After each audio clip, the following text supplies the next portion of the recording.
그렇다면 이 대만 문제에 대해서는 한국도 자유로울 수가 없어요. 한국도 사실상은 어떻게 보면 일본과 거의 비슷한 입장에 있다라고 봐야죠. 중국이 대만을 점령을 해가지고 남중국해를 봉쇄를 해버리면 한국이 경제적인 수송로나 생명선이 차단되는 거나 마찬가지잖아요. 그렇다면 중국이 대만을 침공했을 경우에 한국의 입장은 뭐냐? 지금 당장 한국은 어떻게 하겠다 떠들거나 이렇게 말할 필요는 없겠죠. 그렇지만은 중국이 대만을 침공했을 경우의 시나리오에 대해서는 한국도 입장을 명확하게 정리를 해둘 필요가 있죠. 또는 북중러 연합의 대두에 따르는 어떤 3.1 삼각동맹의 새로운 패러다임을 결성을 해야 되는 시기에 와 있다라는 거예요. 한미일 삼각동맹을 하루빨리 체결해서 하는데 그 조건이 뭐냐? 영토 문제를 해결하고 영토 문제만을 해결하면 나머지는 거의 자동으로 그냥 해결이 돼버리는 한국이 그동안에 미국과 협상해서 굉장히 애를 먹고 있던 여러 문제들이 아주 쉽게 해결되는 그런 이점들이 있다 이거예요.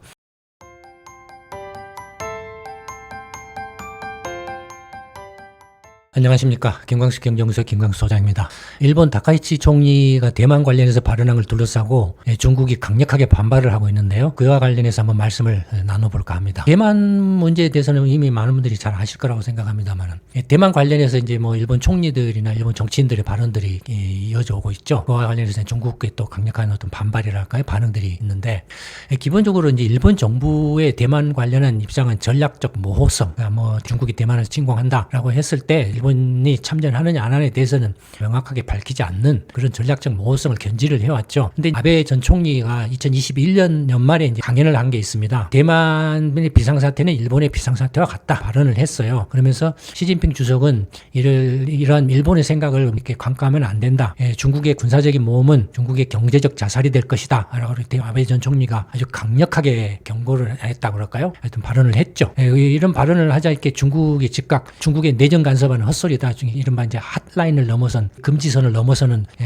망언이다. 강력히 반발을 했죠. 반드시 머리가 깨져 피가 흐를 것이고 뭐 이런 그건을 이렇게 서슴지 않았죠. 뭐 일본 대사를 초치해서 또 항의도 하고 뭐 이렇게 있었죠. 근데 당시에 이제 이런 그 아베 전 총리의 발언에 대해서 일본 정부는 어떤 반응을 보였냐? 이때는 이제 아베 전 총리가 이제 그 스가 정부에서 이제 기시다 정부로 이렇게 넘어간 때죠. 그래서 2021년 10월에 기시다 정부가 출범을 했기 때문에 그래서 아베 전 총리는 민간인 신분이었죠. 뭐 자민당의 당원이고 자민당의 실세이긴 했지만 공식적인 일본 정부의 어떤 어떤 직함을 갖고 있지는 않았죠. 그러니까 한 민간인으로서 발언한 걸로 이제 간주를 한 거죠. 아베 전 총리의 발언은 일본 정부의 공식적 입장이 아니고 한 민간인으로서의 발언에 불과하다라는 입장을 표시를 했죠. 그래서 중국 정부도 그 일본 정부의 공식적 입장이 아니다라고 했기 때문에 넘어간 거죠. 그 후에 이제 다카이치 총리가 이제 최근에 취임을 했잖아요. 국회에서 이제 야당의 답변에 대해서 이제 예를 들어서 중국이 대만을 침공할 때 일본 정부는 어떤 태도, 어떤 입장이냐 뭐 이런 식으로 질문을 한 것에 대해서 중국이 대만 해상을 봉쇄하고 미국이 이제 개입을 해서 전쟁이 발생했을 경우에는 일본의 전리비기 사태라고 생각한다라고 이렇게 이제 답변을 했죠. 이 전리비기 사태가 이제 문제가 된 거죠. 전리비기 사태라는 건 뭐냐면은 2015년에 이제 아베 정부 때 안보법을 개정을 했어요. 거기에 나온 이제 법적 용어죠. 전리비기 사태라는 말이 어떻게 이제 해석을 해놨냐면은 집단적 자위권 행사 상황을 의미한다. 전립위기 사태는 집단적 자위권 행사 상황을 의미한다라고 이렇게 해석을 해놨어요. 집단적 자위권 행사는 무력 개입을 한다라는 거죠. 그래서 결국에는 중국이 대만 해상을 봉쇄하고 또 미국이 개입해서 전쟁이 발생했을 경우에는 일본이 무력 개입을 한다라는 말이죠. 전립위기 사태라는 것은 일본에 대한 공격으로 간주를 해서 무력 개입을 하겠다. 뭐 이렇게 이제 받아들인 거죠. 거기 이제 중국이 그냥 즉각적으로 아주 강력하게 반응을 했죠. 그러니까 이 반응의 강도는 앞에 아베 전 총리가 발언했을 때하고는 차원이 다른 거 아주 강경한 반응을 하고 있죠. 왜냐면은 아베 전 총리는 민간인 신분으로서 발언을 했다 이거예요. 근데 이거 이제 다카이치 총리는 일본 정부의 총리 수상이잖아요. 공식적인 입장이 되는 거죠. 그러니까 중국이 아주 강경하게 지금 반응을 하고 있죠.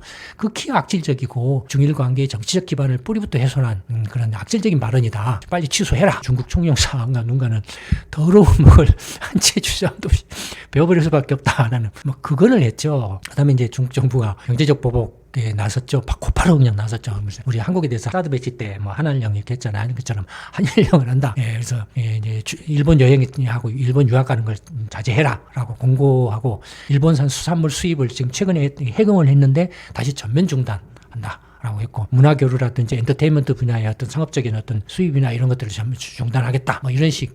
이제 앞으로 계속 그 경제적으로 그 일본에 대해서 압박을 가하겠다. 뭐 이런 이제 입장이죠. 거기에 대해서 이렇게 이제 중국은 이렇게 빨리 이렇게 그 다카이치 총리 발언을 취소해라, 철회해라라고 하는데 일본 정부는 총리 발언을 철회할 의사가 없다라고 이렇게 이제 이야기를 하고 있죠. 그래서 지금 평행선을 긋고 있는 거죠. 중국하고 일본 간에. 그래서 지금 일본 정부로서도 지금 이제 그걸 철회하면은 중국 압력에 굴복하는 것이 되잖아요. 그렇잖아요. 그러니까 일본 총리가 발언을 한 거기 때문에 더더욱 철회하기는 힘들겠죠. 그러니까 이제 뭐 이렇게 문제는 이제 이런 그 일본하고 중국 간에 극한으로 치닫는 대립 상황을 어떻게든지 수습을 해야 되는데 현재로서는 뭐 당장에 어떤 수습할 수 있는 방법이 보이지 않는다. 뭐 어떤 방법이 없다. 뭐 이렇게 지금 이제 보이죠. 뭐 일본 정부가 뭐 외교부 국장을 한 사람 파견해서 뭐 이렇게 어떻게 한다라고 뭐 설명을 한다, 해명을 한다라고 이렇게 하지만 뭐 그런 정도로 문제가 해결될 것 같지는 않고 일본과 그 중국 간의 갈등이 당분간은 상당히 조금 뭐랄까 지속되지 않을까.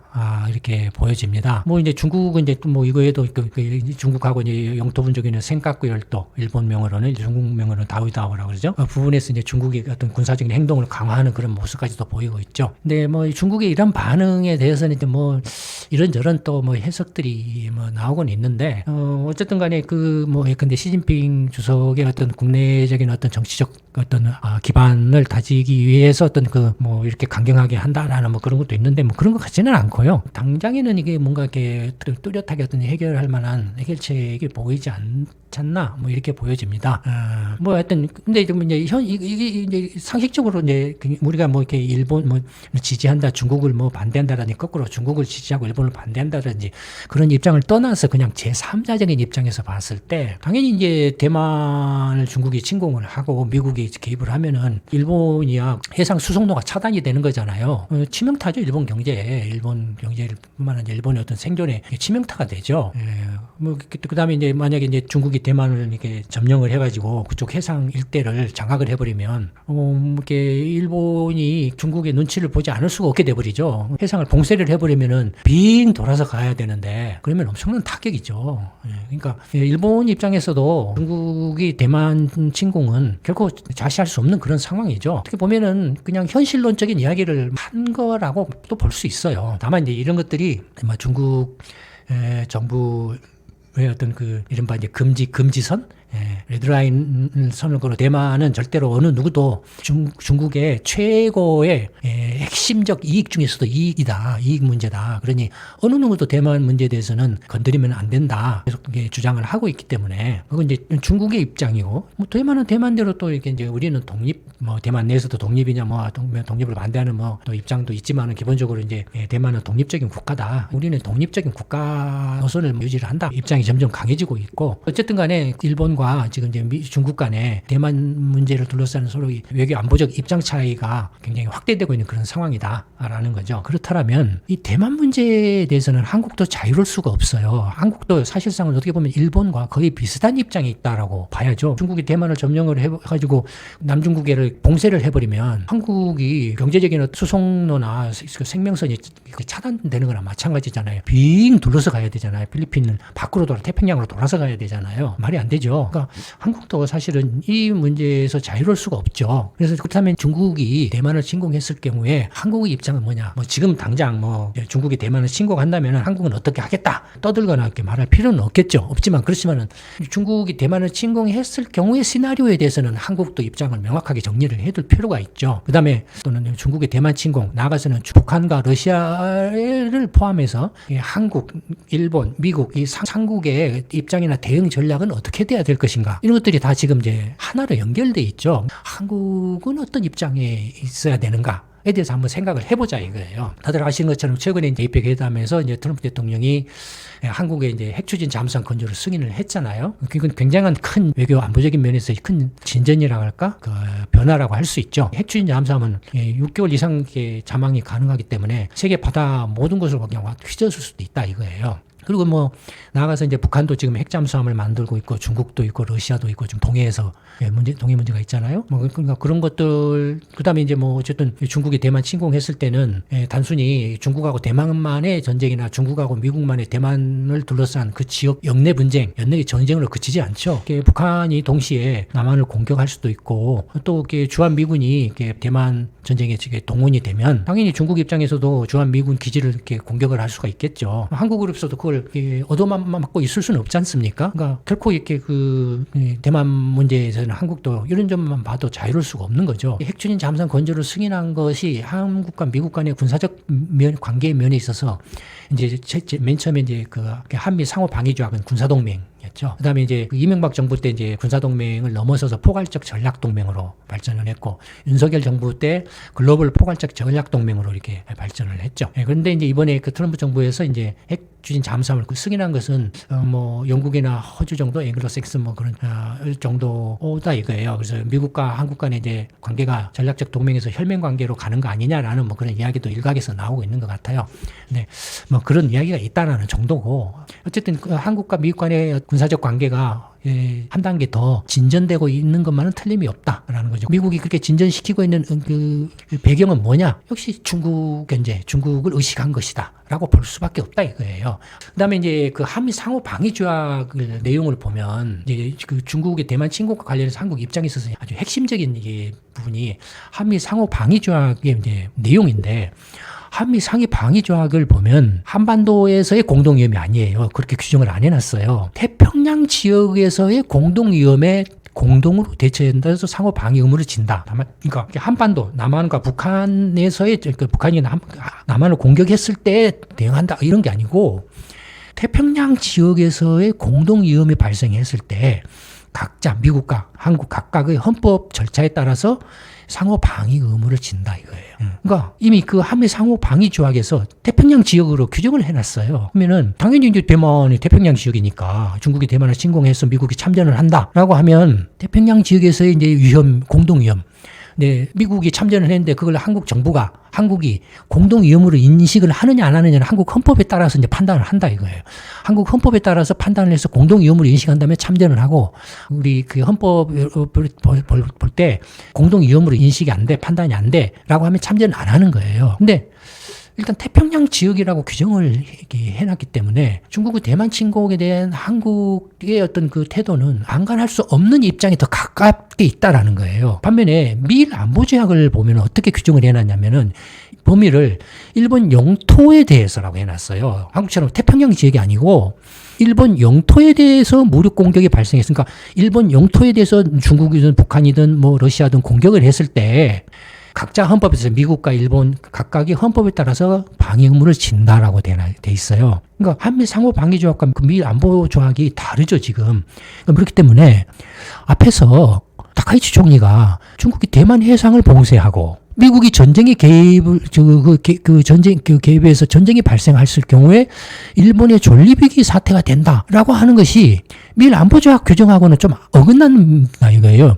미일 안보조약은 일본 영토로 한정을 해놨는데 타카이치 총리 발언은 일본 영토를 벗어나서 지금 이야기를 하고 있다 이거예요. 지금 대만으로 지금 확대 해석을 했다라는 거죠. 그러니까 이런 것들이 지금 이제 문제가 된다라는 거예요. 이 미일 안보조약에 대해서 트럼프 대통령이 올 연초에 방위비 분담금 이야기할 때 뭐라고 했냐면은 이건 불평등 조약이야. 미일 안보조약은 아니 미국이 일본을 일방적으로 보호해주는 불평등 조약이고 미국이 문제가 생겼을 때 미국이 전쟁할 때 일본은 그냥 손 놓고 이렇게 방관만 하고 있다 그런 조약이야. 그냥 이거 안 돼 고쳐야 돼라고 말을 했어요. 그런가 하면은 이 앞전에 그리고 이시바 총리도 취임하자마자 뭐냐면 상호 방위 의무 서로 대등한 관계 미일 안보조약은 이렇게 불평등 관계다. 일방적으로 미국이 일본을 보호해주는 그런 일방적 조약이다. 그러니 대등한 관계로 이렇게 조약을 변경할 필요가 있다. 상호 방위, 대등한 관계에서 상호 방위 의무를 규정할 필요가 있다. 그래서 뭐라 하겠냐면은 그렇게 하기 위해서 일본 자위대를 미군 괌 기지에 주둔시켜야겠다. 그렇게 말을 했어요. 대등한 관계에서. 일본 자위대를 미군 괌 기지에 주둔시킨다는 건 뭡니까? 미군 지휘하에 두겠다라는 이야기잖아요. 그러면은 미군 지휘하에 둔다면 괌 기지는 지금 중국의 대만 침공에 미국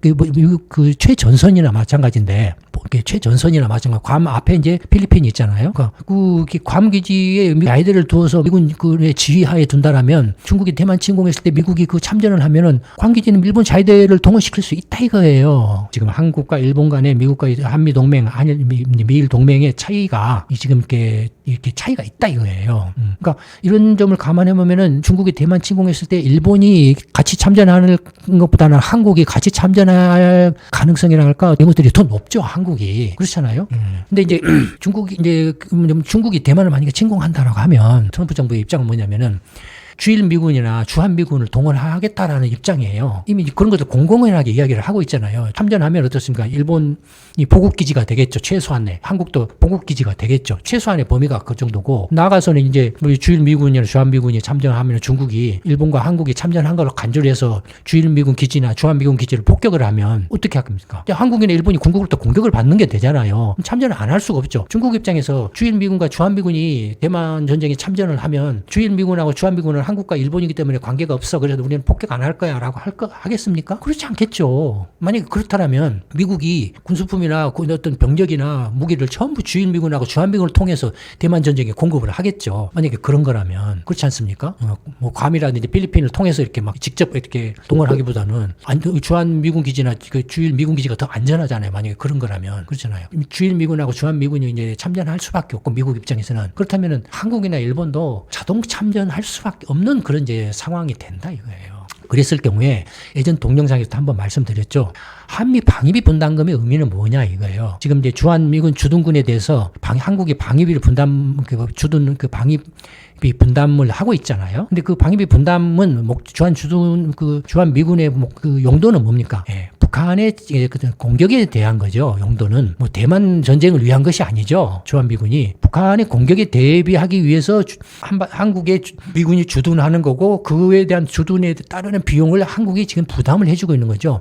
그래서 한국 방위를 목적으로 이렇게 방위비 분담을 하는데 주한미군이 대만 전쟁에 참전을 해버리면 아니 한국 방위를 목적으로 해서 그 분담금을 부담했던 것이 결과적으로는 대만 방위를 위해서 한국이 분담금을 부담하는 꼴이 된다 이거예요.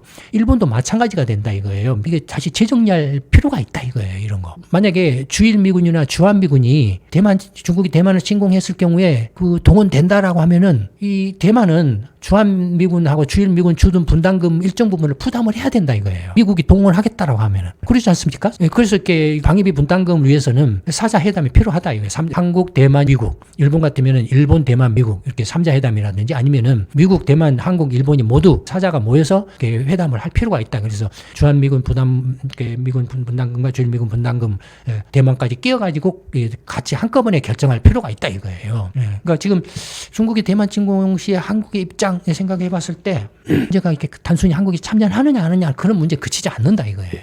방위비 분담 문제도 그렇고 그다음에 문제는 지금 이제 중국이 대만에 침공을 하면은 필연적으로 중국과 북한, 러시아 이게 지금 동맹까지는 안 되더라도 삼각 연합 체제를 구축할 가능성이 굉장히 높다 이거예요. 현재도 사실상 이제 북중러 연합의 어떤 틀을 갖추어가는 단계에 있잖아요. 그러면은 북중러 연합에 대해서 견제를 해야 되는데 미국, 일본, 한미 뭐 이런 식으로 따로따로 이렇게 하냐 굉장히 비효율적이고 낭비죠. 근데 결과적으로는 북중러 연합을 견제하기 위해서는 한미일의 삼각동맹이 필연적이다라는 거예요. 한미일의 삼각동맹이 필연적인데 문제는 뭐냐면 이제 한미일 삼각동맹에서 제일 걸림돌이 뭐냐면 한일 간의 관계다라는 거예요. 한일 간에 어떤 것이 가장 큰 걸림돌이냐?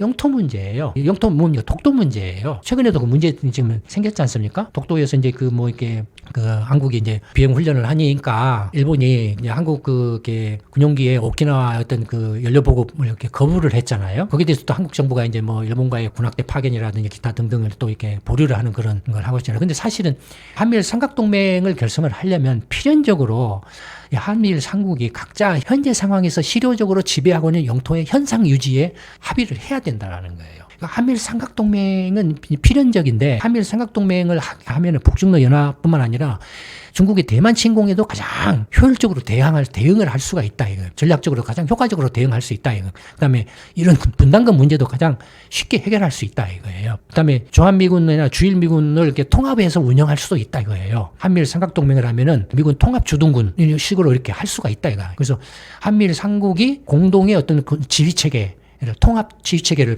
형성을 할 수가 있다 이거예요. 예. 그렇잖아요. 일본은 사실 그런 걸 원하죠. 일본은 미국의 지휘 체계를 원하죠. 미국과 일본 간의 군사적 어떤 통합을 원하죠. 지금 어느 때보다도 한미일 삼각동맹의 필요성도 높고 또 실현 가능성도 높죠. 왜냐하면 지금 군함 건조나 이런 것들이 미국이 지금 한국한테 이렇게 의존을 지금 하지 않을 수 없는 상황이잖아요. 군사적인 관계가 굉장히 긴밀해지고 있고, 그다음에 아직 이제 뭐 미국처럼 최첨단의 어떤 전투기라든지 그 무기는 생산을 못하지만 그래도 최첨단의 바로 밑단계의 무기들은 한국이 생산을 해서 지금 충분히 경쟁력을 갖고 있잖아요. 이제 전투기 뭐 F-21이라든지 K9의 K2 전차라든지 뭐 천문 미사일이라든지 뭐 디젤 잠수함이라든지 뭐 구축함이라든지 뭐 이런 것들 좀 정방위적으로 한국이 지금 이제 이른바 최첨단의 바로 밑단계의 어떤 그 무기들을 양산해내는 그런 능력을 갖추고 있잖아요. 그래서 미국 입장에서 보면 굉장히 한국과 엄청난 시너지 효과가 있는 거예요. 서로 이렇게 결합을 하게 되면은 엄청난 최첨단은 미국이 맞고, 그 다음에 그 밑에 이른바 이렇게 양산형 무기들은 한국이 맞고, 그래서 서로가 이게 주고받는, 그래서 그런 것들을 바탕으로 해서 이렇게 세계의 어떤 무기 시장에서 공동으로 이렇게 진출하는 뭐 그런 것들 까지도 이렇게 염두에 둘 수 있다 이거예요. 그다음에 이제 일본도 지금 예전과는 달리 생각이 변하고 있어요. 일본도 이제 한국을 예전에 수직적인 관계로 이렇게 봤다고 그랬잖아요. 제가 예전부터 계속 말씀드렸던 것처럼 지금 일본의 나이 먹은 그 늙은 정치인들이나 일부 극우주의자들은 옛날 일본 제국주의 시대의 영광에 그 착각에 빠져가지고 지금 세상이 어떻게 변했는지도 모르고 여전히 한국을 이렇게 자기들 발밑으로 보고 있다 이거예요. 근데 젊은 세대들은 어떻습니까? 이제 한국에 대해서는 대등한 관계로 보고 서로 이렇게 뭐 견연도 많이 하고 있잖아요. 서로 간에. 젊은 세대들은 이미 한일 간에 같은 대등한 관계를 보고 있고, 국민 소득 수준도 거의 비슷하고, 인구 수에 따른 어떤 경제 규모의 차이는 있지만 소득 수준 면에서는 이제 같아졌다 이거예요. 그러니까 충분히 한일 간에 여러 면에서 서로 통합했을 경우에 시너지 효과를 극대화할 수 있는 여건들이 조성되고 있다 이거예요. 그런 인식들이 바뀌고 있다. 근데 이전에 그 이시다 총리 같은 경우는 그런 인식을 갖고 있는 한일 간의 수평적 관계에서 이제 서로 협력하고 통합해 가자라는 인식을 갖는, 어떻게 보면 최초의 총리였죠. 이시다 총리가, 전 총리가. 그러니까 그런 식으로 일본도 지금 이제 점점점 현실론으로 지금 이제 바뀌어지고 있다 이거예요. 뭐 다카이치 총리가 뭐 극우고 뭐 이렇게 예전 뭐 일본의 또 영광을 되찾자 뭐 이런 식으로 하고 있지만, 당장에 지금 총리에 취임하니까 어떻습니까? 현실의 벽에 부딪히고 있잖아요. 중국의 벽에 부딪히고 한국의 벽에 부딪히고 해서 그런 얘기, 자기가 이제 그 일개 정치인이었을 때 떠들었던 것과는 상황이 완전히 다르다는 건 현실적인 벽에 부딪히고 결국에는 현실로 이렇게 수정해서 들어올 수밖에 없는 그런 행태를 보이고 있잖아요. 그런 점에서 보면은 일본과 한국 간에도 이제 점점 뭔가 서로가 예전에 수직적인 관계에서 수평적 관계로 변하고 있기 때문에 서로가 통합할 수 있는 여건들이 확대되고 있다 이거예요. 최근에 최태원 회장인가요? 이스케 회장이 이제 한국과 일본이 경제 통합해야 된다라고 말을 했잖아요. 그런 것들도 다 어떻게 보면은 한국의 기업인들이 예전에는 일본 기업을 이렇게 한 단계 위로 봤죠. 한국 기업들 수직적 관계에 있었죠. 근데 이제는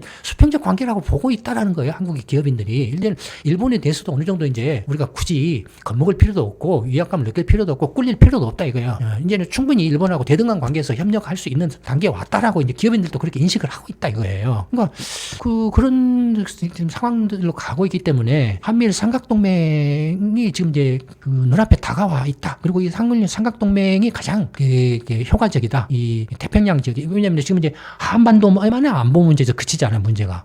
북한이 한국을 공격을 했을 때 이게 한반도만 있어서 남북한 간의 전쟁 또는 주한미군과 한국과 간의 전쟁으로 그치느냐 이거예요. 그렇지 않죠. 당연히 북중 그 군사 동맹도 있고 하니까 중국이 또 참전을 안 할 수가 없겠죠. 아니면 군비 제공을 해준다든지 무기 제공을, 러시아도 이제 지금 북한이 러시아에 지금 러브 전쟁에 지금 그 참전을 하고 있기 때문에 러시아도 당연히 이렇게 끼어들겠죠. 또 이익 관계가 있기 때문에 끼어들겠죠. 필연적으로 중국이나 러시아도 끼어들겠죠. 그러니까 결코 이게 지금 남북한만의 전쟁으로 끝나지가 않아요. 이게 동북아 전체로 확전될 수밖에 없어요. 일본도 이렇게 휘말려 들어올 수밖에 없어요. 어떤 형태로든 간에. 그러니까 그런 점에서 보면 그 대만 문제든 뭐 이렇게 북한 문제든 북핵 문제든 간에 지금 이제 북중러 연합 전체 차원에서 봐야 된다 이거예요. 전체 차원에서 보고 한미일 삼각동맹 결성이 필요하다. 그런데 이걸 하려면 이제 현재 실효 지배 영토의 현상 유지를 하는데 합의를 해야 된다. 그건 일본만 동의를 하면 된다. 그러면 미국 입장에서 한미일 삼각동맹을 결성하는데 미국 입장에서 해야 되는 가장 핵심적인 포인트는 뭐냐? 일본의 독도 영토 주장을 잠재우는 거다 이거예요. 실효 지배 영토 현상 유지에 합의를 해라. 일본이 이제 뭐 독도가 뭐 일본 땅이다라고 뭐 떠들어도 현실적으로 지금 한국이 지배를 하고 있으니까 그건 인정을 해라. 그건 이렇게 인정을 해라라는 선에서도 괜찮다 이거예요. 뭐 그 자기 땅이라고 백날 떠들발 의미가 없는 거니까 실효 지배가 중요한 거니까 이것만 클리어가 되면 남북한 북한 문제든 대만 문제든 그런 국제적인 전쟁으로 절대 안 끝나요. 그러니까 이제 한미일 삼각 동맹의 이제 대상은 뭐냐 태평양 전체 지역. 로 해서 하는 거예요. 실질적으로 한미일이 커버할 수 있는 지역은 태평양 지역이죠. 뭐 태평양 지역에서 뭐 필리핀이나 인도네시아나 뭐 말레이시아나 베트남이 뭘 어떻게 하겠습니까? 호주가 뭘 어떻게 하겠습니까? 그렇다고 무슨 유럽연합 나토가 그렇게 멀리까지 와서 뭘 하겠습니까? 러시아도 맞대고 있는데 그렇다고 무슨 캐나다나 이런 데가 와서 뭘 어떻게 하겠습니까? 못하죠. 핵심 포인트는 한국하고 일본이죠. 미국이죠. 이 세 개 나라죠. 이 삼각동맹 밑에 이제 캐나다나 호주나 이런 필리핀이나 이런 데를 두면 되죠. 그 밑에다가 삼각동맹 밑에다가. 그러니까 태평양 지역에서의 공동 위험에 대한 상호 방위 의무. 이제는 이제 뭐 각국의 헌법에 따라서 이런 헌법 절차에 따라서 할 필요도 그걸 넣을 필요도 없어요. 그냥 태평양 지역에서의 공동 위험에 대한 상호 방위 의무로 규정을 하면 돼요. 북중러 연합 견제하는데 그다음에 이제 또 이 삼각동맹 결성할 때 핵심 포인트 중 하나는 3일 삼각동맹 내에서의 핵협정 합의를 하는 거죠. 지금 이제 아까 한국이 핵추진 잠수함 건조를 승인했다고 그러잖아요. 그러니까 일본이 지금 여기에 대해서 굉장히 불만을 갖고 있잖아요. 일본도 이제 그런 걸 좀 하겠다라고 하는 거잖아요. 그러니까 이런 것들을 굳이 번거롭게 따로따로 할 필요가 없다 이거예요. 그러니까 핵협정을 이제 합의를 하는 거죠. 삼각동맹을 결성하면 이 합의도 매우 쉬워진다 이거예요. 예를 들어서 핵잠수함 건설은 한국과 일본이 각자 하고 핵 연료 공급도 이런 이제 합의에 따라서 뭐 미국이 공급을 한다든지 아니면은 사용 해결료를 이렇게 폐기 해결료를 재처리를 이렇게 어떻게 하는 일본은 그 사용 해결료 재처리를 이제 하고 있잖아요. 근데 한국도 그렇게 뭐 삼각 동맹을 맺으면은 그 사용 해결료를 재처리하는 그런 것들을 동의를 받을 수 있겠죠. 훨씬 쉽게 동의를 받을 수 있겠죠. 그러니까 이 삼각 동맹을 이렇게 그 체결하는 게 굉장히 지금 태평양 지역에서의 중국을 견제하기 위한 또는 북중러 연합의 대두에 따르는 어떤 3일 삼각동맹의 새로운 패러다임을 결성을 해야 되는 시기에 와 있다라는 거예요. 그 다음에 지금 핵무기 같은 거 뭐 있지 않았습니까? 지금 이제 한국이나 일본은 핵무기를 못 갖고 있잖아요. 나토는 이제 미국하고 핵 공유를 하고 있잖아요. 미국 핵을 나토가 쓸 수 있잖아요. 한국하고 일본은 그렇게 못 하고 있죠. 단지 그냥 그 뭐 B-52 폭격기가 핵무기를 실은 폭격기가 뭐 일본에 와서 비행을 한다든지 한국에 와서 비행을 한다든지 아니면은 핵무기를 실은 그 항공모함이 일본에 와서 기항을 하고 훈련을 한다든지 한국에 와서 기항을 하고 훈련을 한다든지 하는 정도잖아요. 근데 그 한미일 삼각 동맹을 결성하게 되면 그런 그 핵 공유도 가능해진다 이거예요. 핵 공유도 그런 것들 포함해서 굉장히 이 삼각동맹이 지금 현실적으로 이렇게 절실하고 또 눈앞에 다가와 있다라고 봐야 된다 이거예요. 나아가서 한미일 삼각동맹은 여기서 그치지 않고 무관세 경제동맹으로 확대시킬 수도 있다 이거예요. 이걸 발판으로 해서 납타처럼 한미일 삼국 간에 FTA를 체결한다 이거예요. 무관세. 그 동맹으로 확대시킬 수 있다 이거예요. 그러니까 지금 한국 입장에서는 어떤 시나리오를 둘러싸고서 일본과 지금 외교 안보 갈등이 이렇게 벌어지고 있는데 여기에 대해서 뭐 이러쿵 저러쿵 알과알부할 필요는 없지만 중국이 대만을 침공했을 경우는 한국이 절대 그냥 방관할 수 있는 그런 상황이 아니다라는 거예요. 필연적으로 한국도 참전할 수밖에 없는 그런 상황이기 때문에 그렇다면 참전할 수밖에 없다라고 하면은 어떻게 하는 게 가장 현명하고 가장 바람직하냐라고 했을 때는 한미일 삼각동맹을 하루빨리 체결하는 거예요. 한미일 삼각동맹을 하루빨리 체결해서 하는데 그 조건이 뭐냐? 영토 문제를 해결하고 영토 문제만을 해결하면은 나머지는 거의 자동으로 그냥 해결이 돼버리는 한국이 그동안에 미국과 협상에서 굉장히 애를 먹고 있던 여러 문제들이 아주 쉽게 해결되는 그런 이점들이 있다 이거예요. 그래서 이런 것들에 그 어떤 외교 안보적인 초점을 두어서 적극적으로 이렇게 추진할 필요가 있다 이거예요. 그래서 오늘은 이제 일본과 중국 간의 대만 문제를 둘러싼 외교 안보 갈등과 관련해서 한국의 어떤 전략적 입장이 뭐가 돼야 되는가에 대해서 한번 말씀을 드려봤습니다. 오늘 말씀 이걸로 마치도록 하겠습니다. 감사합니다.